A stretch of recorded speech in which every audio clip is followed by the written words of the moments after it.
ভারতের মিডিয়া অহরহ বাংলাদেশে সংখ্যালঘু নির্যাতন হচ্ছে বলে তত্ত্ব সন্ত্রাস চালাচ্ছে, প্রচার প্রপাগান্ডা চালাচ্ছে, যার কারণে আমাদের বসতে হয়েছে। কেন জানেন? এক কসাই মোদি তার সরকার একটা বাহানা খুঁজতেছে যে কোনোভাবে বাংলাদেশে আগ্রাসন চালানো যায় কিনা, আর ওই তার অসৎ উদ্দেশ্য বাস্তবায়নের জন্য ব্যবহার করতেছে বাংলাদেশের একটা জঙ্গি সংগঠন, তার নাম ইসকন। ইসকন সম্পর্কে আমরা আগে থেকেই জানি, কিন্তু দেশের মানুষ জানতো না। এই যুবকরা ইসকন সম্পর্কে জানে না। আগে তারা ছোটখাটো অকারেন্স করেছে, ছোটখাটো দুর্ঘটনা ঘটিয়েছে। এবার তারা কি করেছে? আরে যে আদালতে মানুষ নিরাপত্তার জন্য যায়, যে আদালতে মানুষ ন্যায় বিচারের জন্য যায়, যে আদালতে মানুষ অধিকারের জন্য যায়, যে আইনজীবী মানুষের অধিকারের পক্ষে লড়াই করে, যে আইনজীবী আদালতে আর্গুমেন্ট করে তার ক্লায়েন্টের পক্ষে, আদালতে মামলা মুভ করে, মামলা রুজু করে তার ক্লায়েন্টের পক্ষে, মানুষের অধিকারের জন্য আদালত প্রাঙ্গণে একজন মুসলিম আইনজীবীকে এতটা নির্মমভাবে হত্যা করা হয়েছে, একথা প্রমাণ করে তাদের এই হত্যাকাণ্ডের মাধ্যমে একথায় প্রমাণিত হয় ইসকন ভয়াবহ সন্ত্রাসী সংগঠন।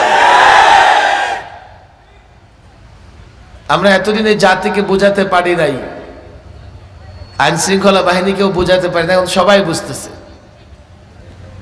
হঠাৎ করে এক শহরে 10-20 হাজার জমা হয়ে যায়, আবার হাতে দেখবে যে ছুরি। আমরা যদি হাতে পতাকা নিয়ে মাঠে নামি কয় জঙ্গি, আর ওরা ছুরি নিয়ে মাঠে নামতেছে তারপরেও জঙ্গি হয় না।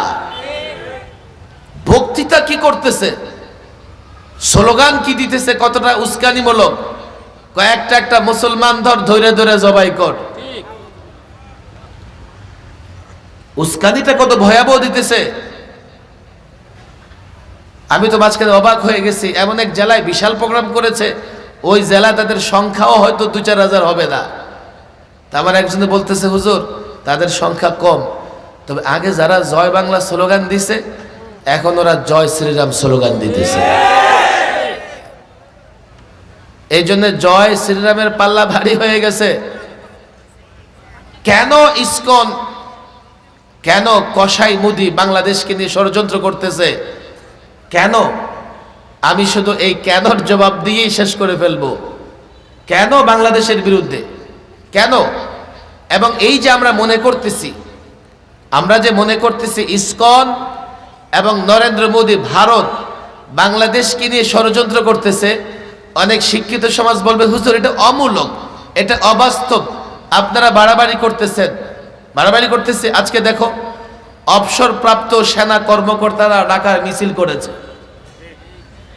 বাংলাদেশের পক্ষে অবসরপ্রাপ্ত সেনা কর্মকর্তারা মিছিল করেছে ভারতের বিরুদ্ধে। ওরাও বুঝে নাই। জানো ভারত দিল্লির খবর জানো? হায়দ্রাবাদ একটা স্বাধীন রাষ্ট্র ছিল, এক রাতে আগ্রাসন চালিয়ে তারা হায়দ্রাবাদ দখল করে নেয়। কাশ্মীর একটা স্বাধীন রাষ্ট্র, স্বাধীন রাষ্ট্রের শেষ পর্যন্ত স্বায়ত্ত শাসন বাতিল করে সেখানে সেনা পাঠিয়ে রাষ্ট্রটাকে দখল করে ফেলেছে। কে বলেছে অমূলক? আর এই কাজগুলো তো তারা এই জন্যই করছে, তারা মূলত রাস্তা বের করতে চায় কি করে বাংলাদেশে আগ্রাসন চালাবে, বাংলাদেশটা দখল করবে। আর ইসকন তাদের হাতে ব্যবহৃত হচ্ছে। ইসকন হিন্দু সমাজের লোকদের হাতে অস্ত্র তুলে দিচ্ছে, হিন্দু ভাইদের ব্যবহার করতেছে। আমরা এই কথাই বলে দিয়েছি হিন্দু সমাজকে, আপনারাও ইসকনের ফাঁদে পা দেবেন না। বাংলাদেশ সাম্প্রদায়িক সম্প্রীতির দেশ। 53 বছরে এদেশে ধর্মের নামে কোনো মারামারি হয় নাই। আজ পর্যন্ত জোর করে আপনাদের মুখ দ্বারা কেউ আল্লাহু আকবার, লা ইলাহা ইল্লাল্লাহ উচ্চারণ করে নাই। অথচ আপনি দেখেন ইন্ডিয়াতে মুসলমান যুবকদের ধরে জোর করে তার মুখ দিয়ে জয় শ্রীরাম উচ্চারণ করার চেষ্টা করা হয়েছে। অমুসলিম সংখ্যালঘু যারা আছো, শুধু নিরাপদ নয়, তোমরা জামাই আদরে বাংলাদেশে বসবাস করতেছো। তোমরা ইসকনের ফাঁদে পা দেবে না। আমি প্রধান উপদেষ্টার সামনে বলেছি, এর পরেও যদি কোথাও অমুসলিমরা নিরাপত্তাহীনতায় ভোগে। 5ই আগস্টে অনেক থানা ক্লোজ, অনেক থানায় আগুন জ্বলতেছে, ভাঙচুরের শিকার, থানায় আইন শৃঙ্খলা বাহিনী নাই। 5ই আগস্টে টুপি দাড়িওয়ালা মুসলমান যুবকেরা অমুসলিমদের গির্জা মন্দির উপাসনালয় পাহারা দিয়েছে।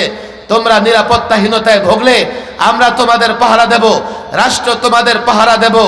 ইসকনের পাতা ফাঁদে পা দিলে আমরা কিন্তু চুপচাপ বসে থাকব না। কেন নরেন্দ্র মোদী ষড়যন্ত্র করতেছে? এক নম্বর কারণ, গত 16 বছরে সবচাইতে বেশি জুলুম সহ্য করেছে ওলামায়ে কেরাম। আমি তো শুধু শুরুর কথা বললাম যে আল্লামা মুফতি আমিন রাহিমাহুল্লাহ কতটা জুলুম সহ্য করেছেন। 13তে দেখো শাহবাগে জমায়েত হলো, কিছু ব্লগার, কিছু নাস্তিক মুরতাদ লোকেরা সেখানে বিপুল পরিমাণ জমায়েত হওয়ার পরে তারা সেখান থেকে আল্লাহর রসুলকে নিয়ে কটূক্তি শুরু করে দিল। নবী প্রেমিকরা যখন শাপলা চত্বরে জমায়েত হলো, আরে নাস্তিক মুরতাদরা শাহবাগে মাসের পর মাস অবস্থান করেছে, তাদেরকে বিরিয়ানি খাওয়ানো হয়েছে। আর নবী প্রেমিকরা যখন শাপলা চত্বরে অবস্থান করেছে, এক রাত থাকতে দেওয়া হয় নাই। লাইট বন্ধ করে, ক্যামেরা বন্ধ করে, মিডিয়া বন্ধ করে 2.5 লক্ষ বুলেট নিক্ষেপ করে নবী প্রেমিকদের বুক জাজরা করে দেওয়া হয়েছিল। এরপরে অনেক আলেম, আমিও তখন লম্বা সময় সরকারি মেহমানখানায় ছিলাম। 21-এ কি হলো দেখেন, নরেন্দ্র মোদী আসবে বাংলাদেশে। ভাই এটা আমার, তোমরাই তো বলো যে বাক স্বাধীনতা আছে, গণতন্ত্র আছে, এই আছে সেই আছে। আমাদের বলা হলো নরেন্দ্র মোদীকে স্বাগত জানান। বললাম যে নো, পারবো না। কেন পারবেন না? বললাম তার চেহারার দিকে তাকাও, দেখো তার দাঁতে এবং হাতে গুজরাটের নিরীহ মুসলমানদের রক্ত লেগে আছে। 2600 আলেম, ওলামা, যুবক, টুপি দাড়িওয়ালাকে গ্রেফতার করে জেলখানায় 2 থেকে 3 বছর হাই সিকিউরিটি জেলে, ফাঁসির সেলে 24 ঘন্টা আটকে রেখে টর্চার এবং জুলুম করা হয়েছিল। আলেমদের উপর যখন জুলুম হয়েছে তো দিল্লিতে বসে কসাই মোদি মুচকি হেসেছে, তার খুব ভালো লাগছে। আর কসাই মোদির জারদ সন্তানেরা, ইসকনের সদস্যরা বাংলাদেশে বসে তারাও মুচকি হেসেছে, হাততালি দিয়েছে। আর ফেসিবাদের সঙ্গে থেকে ফেসিবাদকে সহযোগিতা করেছে, আর ফেসিবাদের দুধ কলা খেয়ে ঘাড় মোটা তাজা করেছে। আজকে তাদের ঘাড় মোটা তাজা হয়েছে, এখন মুসলমানদের বলতেছে তোমাদের ঘাড় মটকায় দিব। 5ই আগস্টের বিপ্লবের পরে এখন ওলামাদের উপর টর্চার করবে, এই সাহস কারো নাই। আলেমরা এখন মুক্ত, এখন মাহফিল হচ্ছে, পারমিশনও লাগে না। ওই 16 বছর ইসকনের সন্ত্রাসীদের ঘাড় মোটা হয়েছে, ওরা এখন আলেমদের এই অবস্থাটাকে বরদাস্ত করতে পারতেছে না। তারা মনে করেছে আলেম ওলামা ধ্বংস করে দিয়ে আমরা দেশটাকে মূর্তির দেশ বানাবো। এখন পরিবর্তনের পরে দেখা যায় জনতা মূর্তির গলায় রশি লাগায়া এক একটা টেনে হেঁচড়ে বেঙ্গে চুরে চুরমার করে দিচ্ছে। তারা বলে 16 বছর করলাম, কি হচ্ছেটা কি? এই ছাত্র জনতা গত 16টা বছর ইসলাম আক্রান্ত হয়েছিল, ইসলামী তাহজিব তামাদ্দুন আক্রান্ত হয়েছিল, মুসলমানদের কৃষ্টি কালচার আক্রান্ত হয়েছিল। তোমরা প্রায় দেখেছো বাংলাদেশের মতো সংখ্যাগরিষ্ঠ মুসলমানের দেশেও হিজাবের উপর অনেক কলেজ ইউনিভার্সিটি নিষিদ্ধ ঘোষণা করেছিল হিজাবকে। অনেক ইউনিভার্সিটিতে কলেজে নামাজের উপরে অনেক আঘাত করা হয়েছে। আর আমাদের আলেম ওলামা যখনই কোনো দাবি নিয়ে মাঠে নেমেছে তাদের উপরে তো জুলুম হয়েছে, আমি সেটাই না বললাম। তবে একটা মৌলিক ক্ষতি হয়েছে গত 16 বছরে।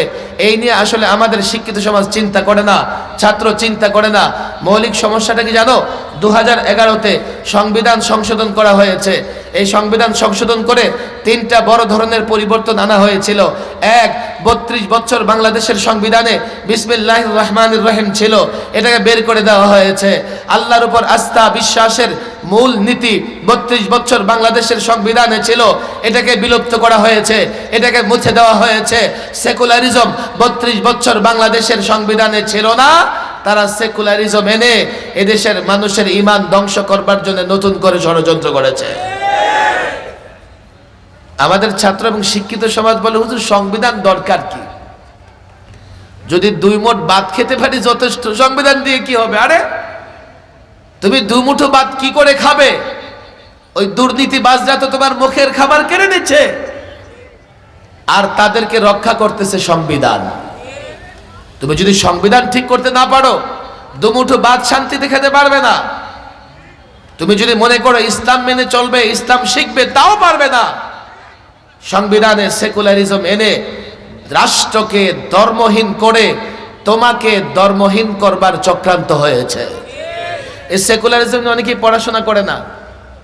এই স্বেচ্ছাসেবকরা বসো, স্বেচ্ছাসেবক পর্যন্ত বসো, এখানে কেউ দাঁড়ায় থাকবে না, পিছনে একটু কষ্ট করে পিছনে যাও, নাহলে স্টেজে উঠো, এখানে কেউ দাঁড়ায় থাকবে না। এখানে কথা বললে কথা আমার কানে আসে। সংবিধান নিয়ে আমরা আমাদের ছেলেরাও খুব বেশি একটা পড়াশোনা করে না। মাঝে মধ্যে 11-র আগে আমরা একটা কথা প্রায় শুনতাম যে 72-এর সংবিধানে ফিরে যেতে হবে। নাস্তিক মোরতাদ বেঈমানের দলেরা এমন একটা কথা প্রায় বলতো, 72-এর সংবিধানে ফিরে যেতে হবে। কেন?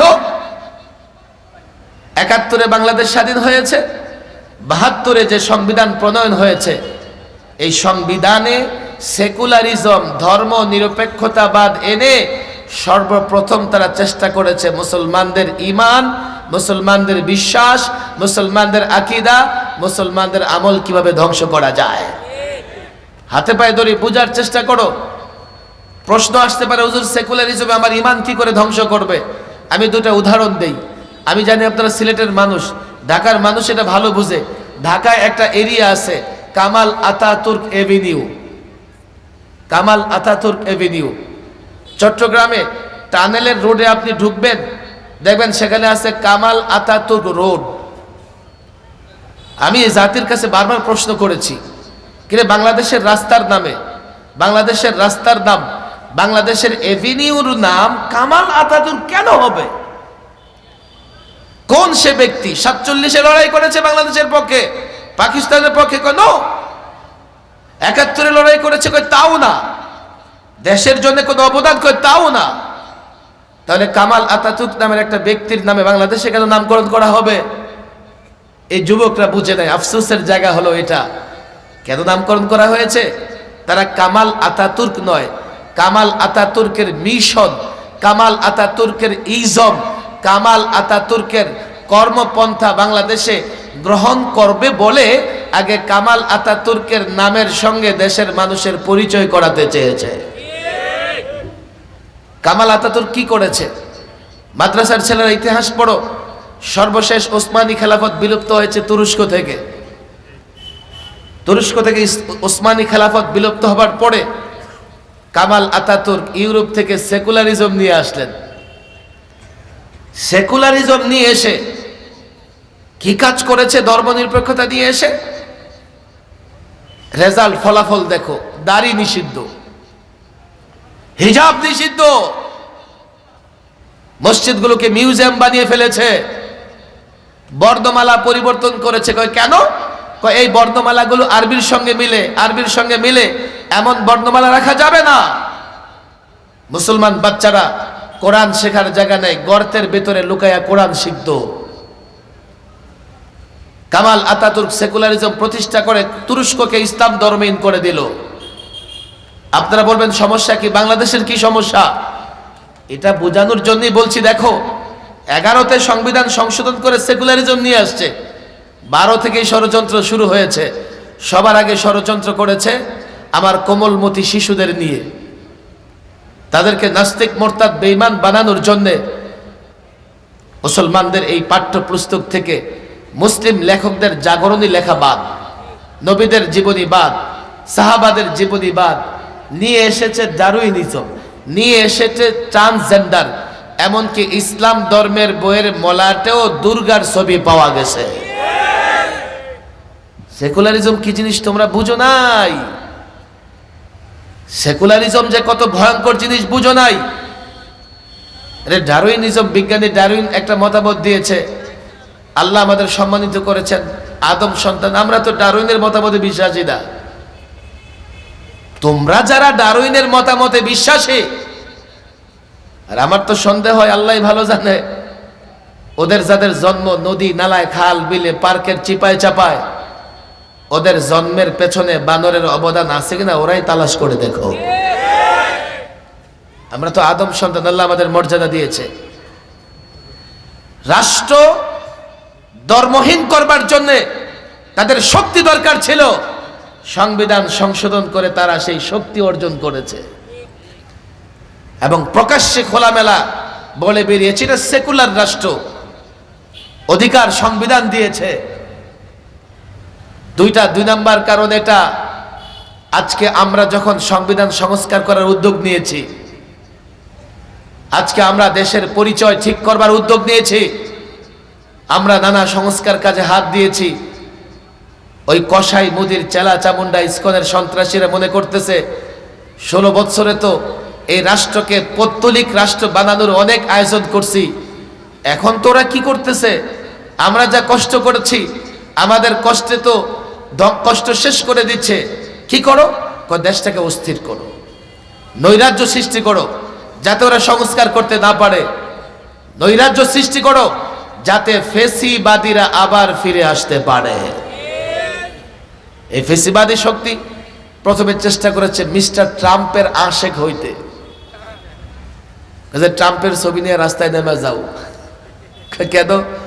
তখন যদি বাধা দেয় তো আমরা বলবো মিস্টার ট্রাম্প দেখো তোমার আশেক, তোমার ছবি নিয়ে নামছি, আমাদের রাস্তায় নামতে দেয় না, তুমি এক জাহাজ সৈন্য পাঠাইয়া দাও আবার যাতে আমাকে ফেসিবাদ প্রতিষ্ঠা করার সুযোগ হয়ে যায়। এখন তারা নরেন্দ্র মোদীকে আগ্রাসনের জন্য আপ্যায়ন করতেছে, দেখো দেখো দেখো বাংলাদেশের সংখ্যালঘু নির্যাতিত হচ্ছে, দেখো দেখো তুমি তো আগ্রাসন চালাও। আমি তো পরিষ্কার বলি, ছাত্র জনতা মনে রেখো, একথা ভুলে যেও না। 5ই আগস্টে যে বিপ্লব হয়েছে ট্রাম্পের উপর ভরসা করে নয়, 5ই আগস্ট পর্যন্ত যারা রক্ত দিয়েছে নরেন্দ্র মোদীর ভয়ে রাজপথ ছাড়ে নাই। 5ই আগস্ট পর্যন্ত ছাত্র জনতা ময়দানে আন্দোলন করেছে, একবারও ভেবে দেখে নাই ফেসিবাদের পক্ষে, ফেসিবাদের পেছনে কসাই মোদী আছে, এর মানে হচ্ছে তারা কসাই মোদীকে পরোয়া করে নাই, এর মানে হচ্ছে ট্রাম্পের উপর ভরসা করে নাই। দেশের জন্য, দেশ বাঁচানোর জন্য, ঈমান বাঁচানোর জন্য লড়াই করেছে। ট্রাম্পের দোহাই দাও আর নরেন্দ্র মোদীর ভয় দেখাও। আল্লাহর কসম, ছাত্র জনতা মাঠে আছে, তাগুত কাফের বেঈমান এদেশে আগ্রাসন চালালে যার যা কিছু আছে তাই নিয়ে লড়াই করবে, প্রতিরোধ করবে।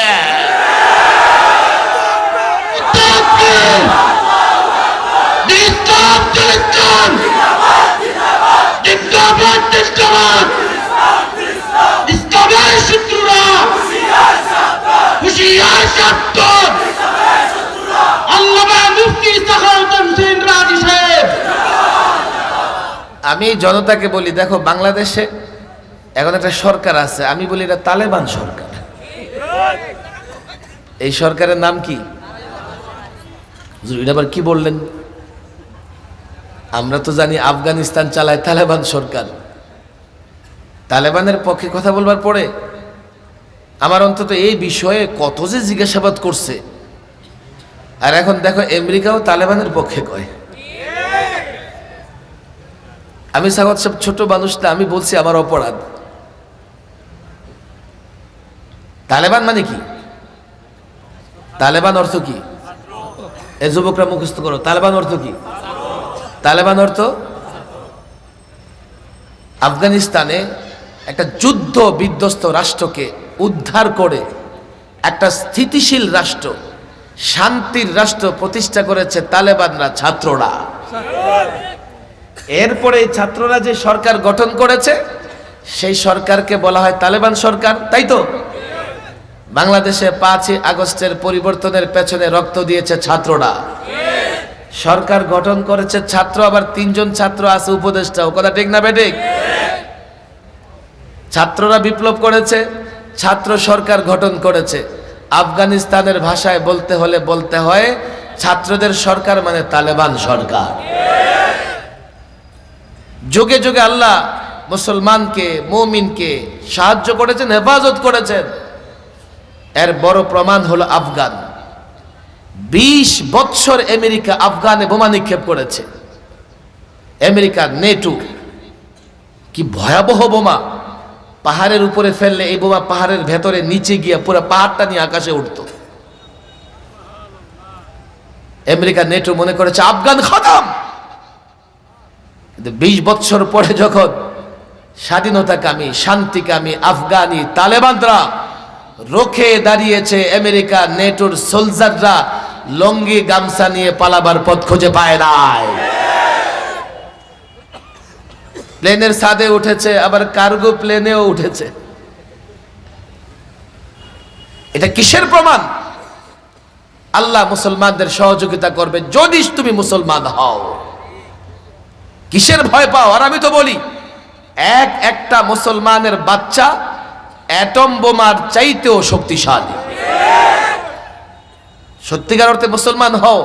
আরে তোমাদের ভয়ে তারা এমন করে, তারা ইতিহাস পড়ে, তুমি কিন্তু ইতিহাস পড়ো না। 17 বছরের একজন কিশোর মোহাম্মদ বিন কাসেম দিল্লিতে ইসলামের পতাকা উড্ডীন করেছে। আজকে 17 বছর, 18 বছর, 19, 20 বছরের হাজারো যুবক আছে, তারা মনে করে এক একজন যদি মোহাম্মদ বিন কাসেম হয় তো আমাদের অস্তিত্ব থাকবে না। নানাভাবে মুসলমানদের টর্চার করবার ষড়যন্ত্র করেছে।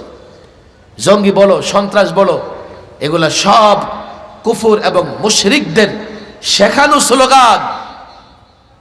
আমি জেহাদের কথা বললে আমি কেন জঙ্গি হব? আমি জেহাদের কথা বললে আমি কেন উগ্রবাদী হব? আমি জেহাদের কথা বললে আমি কেন সন্ত্রাসী হব? জেহাদ হলো উগ্রবাদ, জঙ্গিবাদ, সন্ত্রাস দমন করে শান্তি প্রতিষ্ঠার জন্যই হয় জেহাদ। আমি আজকে এই সাবজেক্টে ঢুকবো না, সময়ও কম, মূল জায়গায় ফিরে যাই। দেখো, এই গত 16 বছরে এতটা টর্চার এবং নির্যাতনের শিকার হয়েছে। ওরা খুব ভালো ছিল, তাদের কোনো আপত্তি ছিল না। আজকে মুসলমানদের একটু কল্যাণ ভালো হওয়ার সময় এসছে, তাদের অনেক আপত্তি, অনেক আপত্তি।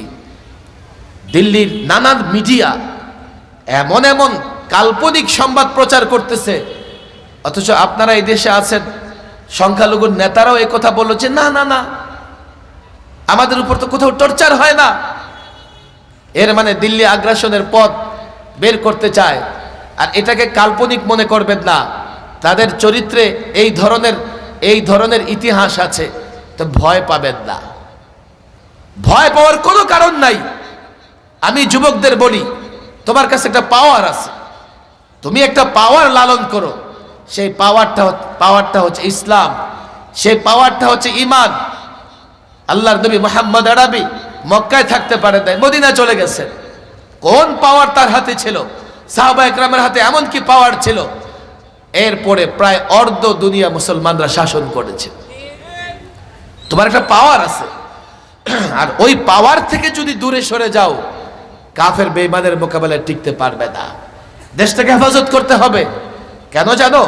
এই দেশটা পেয়েছি ইসলামের জন্য। কেন জানো? কেন এই দেশে আমরা স্বাধীনভাবে মুসলিমরা ধর্ম পালন করতে পারবো? কেন জানো? দেশ আক্রান্ত হলে ইসলাম আক্রান্ত হবে, দেশ আক্রান্ত হলে মা বোনের ইজ্জত আক্রান্ত হবে, দেশ আক্রান্ত হলে মসজিদ আক্রান্ত হবে, দেশ আক্রান্ত হলে মাদ্রাসা আক্রান্ত হবে। এই জন্য এই ভূখণ্ডটাকে হেফাজত করতে হবে। যেমন আল্লাহর নবী মুহাম্মদ আরবি, সাহাবায়ে কেরাম মদিনাতুল মুনাওয়ারাকে হেফাজত করেছিলেন। আল্লাহর নবী, আল্লাহর পয়গম্বর মুহাম্মদ আরবি মদিনাকে ইসলামী রাষ্ট্র ঘোষণা করবার পরে কাফের বেঈমান, পত্তলিক, মুনাফিক, ইহুদি, নাসারা একত্রিত হয়ে মদিনা আক্রমণের চেষ্টা করেছে। ইতিহাস আমাদের সামনে যে যুদ্ধকে বলা হয় গজওয়াতুল আহজাব, আহজাব দল সমূহ, হিজবুল দল, অনেক দল, যৌথ বাহিনী জোটবদ্ধ হয়ে জোট বাহিনী মদিনা আক্রমণ করেছিল। মদিনার চারিপাশে মক্কার সঙ্গে যত কাফের গোষ্ঠী ছিল, ইহুদি গোষ্ঠী ছিল, মদিনার ভেতরে মুনাফিকদের গোষ্ঠী ছিল, মদিনার ভেতর থেকে দুইটা ইহুদিদের গোষ্ঠী ছিল, সব একত্রিত হয়ে মদিনা আক্রমণ করবে বিশাল বাহিনী নিয়ে রওনা হয়ে গেছে। আল্লাহর পয়গম্বর সাহাবীদের নিয়ে পরামর্শ করলেন কি করা যায়, কি করব, আমরা দুর্বল। সালমান ফার্সি পরামর্শ দিলেন গর্ত খনন করেন, খন্দক খনন করেন, আমরা লড়াই করব। এই যুবক সিরাত পড়ো, ছাত্র জনতা সাহাবাদের জীবনী পড়ো, এই খন্দকটা এত সহজে খনন করা যায় নাই। এক এক সাহাবী রাত দিন খেটেছে। এর মানে কি পেটে খুব খাবার ছিল না, পেটে পাথর বাঁধা ছিল। আল্লাহর পয়গম্বরের পেটেও পাথর বাঁধা ছিল। এতটা শ্রম দিয়েছে, 4 ওয়াক্ত নামাজ পর্যন্ত কাজা হয়ে গেছে। সর্বশেষ খন্দক খনন করেছেন। কাফের এসেছে, 27 দিন মদিনাকে অবরুদ্ধ করে রেখেছে। চূড়ান্তভাবে মুসলিম বিজয়ী হয়েছে। আল্লাহ কাফেরদের পরাজিত করেছেন। মদিনাকে কষ্ট করে সাহাবায়ে কেরাম আল্লাহর পয়গম্বর হেফাজত করেছিলেন। শোনো শোনো, বাংলাদেশ এটা আমার ভূখণ্ড, ইসলামের নামে স্বাধীন হয়েছে। এই ভূখণ্ড আক্রান্ত হলে আমি আক্রান্ত হব, মসজিদ আক্রান্ত হবে, মাদ্রাসা আক্রান্ত হবে। ইতিহাস দেখো, পৃথিবীর যে দেশেই যেই বাহিনী আক্রমণ করে নারী দর্শিতা হয়, মা বোনের ইজ্জত লুণ্ঠন হয়। আরাকানে দেখো, রোহিঙ্গা যুবকরা তার মায়ের ইজ্জত বাঁচাতে পারে নাই, রোহিঙ্গা যুবকরা তার বোনের ইজ্জত বাঁচাতে পারে নাই। এই ভূখণ্ড যদি ইসলামের জন্য হয়ে থাকে, ইসলামের জন্য যে ভূখণ্ড হয় হেফাজত করা লাগে, যেই ভূখণ্ডের সঙ্গে আমার ইজ্জত, আমার ঈমান, আমার আমল জড়িত, হেফাজত করা লাগে। যুবক তোমাকে বলি, মাদ্রাসার ছাত্র তোমাকে বলি, মদিনাতুল মুনাওয়ারাকে 1500 বছর আগে সাহাবায়ে কেরাম হেফাজত করেছেন। সাহাবীদের চেতনায় উদ্বুদ্ধ হয়ে আল্লাহর নবীর আদর্শে উজ্জীবিত হয়ে আল্লাহর কসম করে বলি, প্রস্তুত হও, প্রস্তুত থাকো।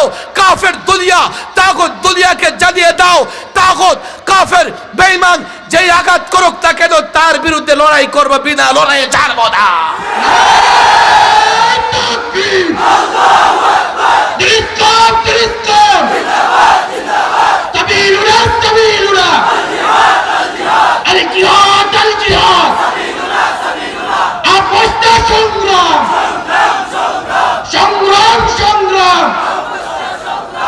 অনেক কথা, ভয়ের কোনো কারণ নাই। আল্লামা মুফতি আমিন রহুল্লাহ বলতেন, ভারত যদি কখনো বাংলাদেশের উপর আগ্রাসন চালায়, ভারত টুকরা টুকরা হয়ে যাবে। আমরা এই টুকরা টুকরা করে দেব। পরিষ্কার বলি, আমরা মরণে ভয় পাই না, ফেসিবাদীদের সামনে মাথা নত করি নাই। কাল যদি রণাঙ্গন তৈরি হয়, সবার আগে মাদারেসে কওমিয়ার ছাত্র শিক্ষক মুসলমান যুবকেরা যার হাতে যা আছে তাই নিয়ে যুদ্ধের ময়দানে ঝাঁপিয়ে পড়বে।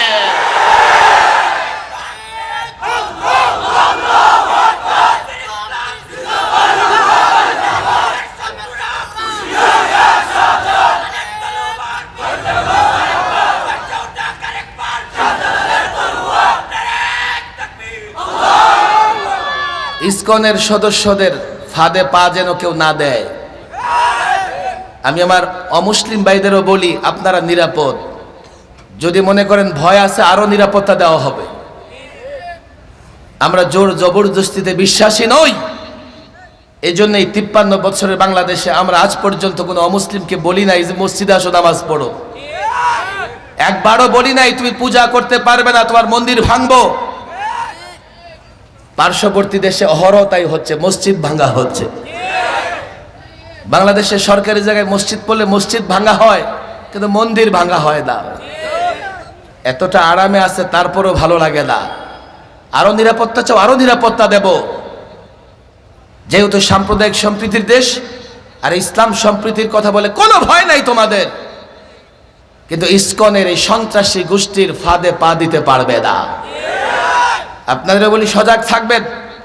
হতে পারে এই সন্ত্রাসী গোষ্ঠী কোথাও আক্রমণ করে এর দায় চাপায় দিবে আপনাদের উপরে, এর দায় চাপায় দিবে টুপিদারিওয়ালাদের উপরে, এর দায় চাপায় দেবে মুসল্লিদের উপরে। সজাগ থাকতে হবে। রাষ্ট্রের পাহারাদারি করতে হবে, যাতে কোনো ধরনের ষড়যন্ত্র আমার দেশের স্বাধীনতা, কোনো ধরনের ষড়যন্ত্র আমার এই ভূখণ্ডের উপরে আঁচড় ফেলতে না পারে। সজাগ থাকতে হবে। ফেসিবাদকেও বলে দিয়েছি, 16 বছর জুলুম করেছো, 3 মাসই ট্রাম্পের আশেক হয়ে গেছো, অপেক্ষা করো, খোদার গজবে তোমরা গেছো। আর নিয়ম নীতি হচ্ছে যারা আল্লাহর গজবে যায় ওরা আর ফিরে না। আল্লাহ এটাকে দৃষ্টান্ত স্বরূপ রেখে দেন, যেমন ফেরাউনকে রেখে দিয়েছেন। জালেম দৃষ্টান্ত গ্রুপ হিসেবে থাকবে, ফিরতে পারবে না। তোমরা তোমাদের পরিণতি ভোগ করবে। আমরা হিংসা বিদ্বেষ লালন করি না, কিন্তু যেমন কর্ম তেমন ফল। কর্ম যা করেছো ভোগ তো করতেই হবে, সেটা ভোগ করো। দেশকে যদি অস্থির করবার চেষ্টা করো, আল্লাহর কসম তোমাদের বাকি নাম নিশানাটাও মুছে যাবে। দেশের প্রশ্নে কোনো বিভেদ নাই আমাদের ভেতরে। আমরা ঐক্যবদ্ধভাবে দেশটাকে হেফাজত করব, ঐক্যবদ্ধভাবে এই দেশের পক্ষে আমরা লড়াই করব। যেই ঘোষণা রাজনীতিবিদ দিয়েছেন, যেই ঘোষণা ধর্মীয় নেতারা দিয়েছেন, এই ঘোষণাই এদেশের 16 কোটি মুসলমানের। কোথাও আমরা এই ভূখণ্ডের উপরে কোথাও আচর বরদাস্ত করব না। যদি কেউ করে, আমাদের যতটুকু শক্তি আছে লড়াই করব। আর আমাদের বিশ্বাস, আল্লাহ যোগে যোগে মুসলমান মুমিনদের সহযোগিতা করেছেন, আমাদেরও করবেন। চূড়ান্ত বিজয় আমাদেরই হবে ইনশাআল্লাহ। আল্লাহ তাবারক ওয়া তাআলা এই ভূখণ্ডকে হেফাজত করুন। আল্লাহ তাবারক ওয়া তাআলা আমাদের যখন যা করা দরকার, আমরা যেন ভীতু কাপুরুষ না হয়ে যাই। যখন যা করা দরকার আমরা যেন সঠিক সময়ে সঠিক সিদ্ধান্ত নিয়ে করে যেতে পারি, সেই তৌফিক দান করুন। মাহফিল এখনো চলবে। আমি যেহেতু ঢাকায় যাব, আমি বয়ান শেষ করে ফেলেছি। মাওলানা মুফতি রফিকুল ইসলাম হাবিবি আছেন, তিনি বয়ান করবেন। আমরা চেষ্টা করব যদ্দূর পারি মাহফিলের আদব রক্ষা করে বসে থাকার। আল্লাহ আমাদের তৌফিক দান করুন। ওমা তৌফিকি ইল্লা বিল্লাহ ওমা আলাইনা ইল্লাল বালাগ।